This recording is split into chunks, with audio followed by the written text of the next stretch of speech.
of its size, and throughout the space of the year it does require quite a substantial amount of rain to remain as lush, and green and healthy as what you can see it is today.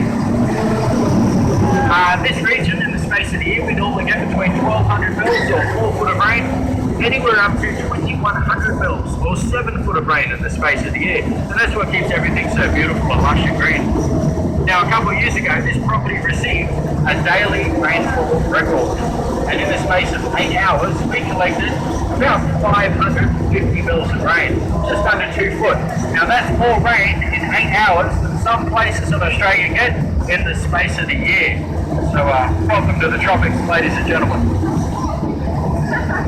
Now, just coming up on the left here, you're going to notice quite a large tree stump. That there is what remains of a black wattle tree. Now, black wattle trees are a pioneer species, which means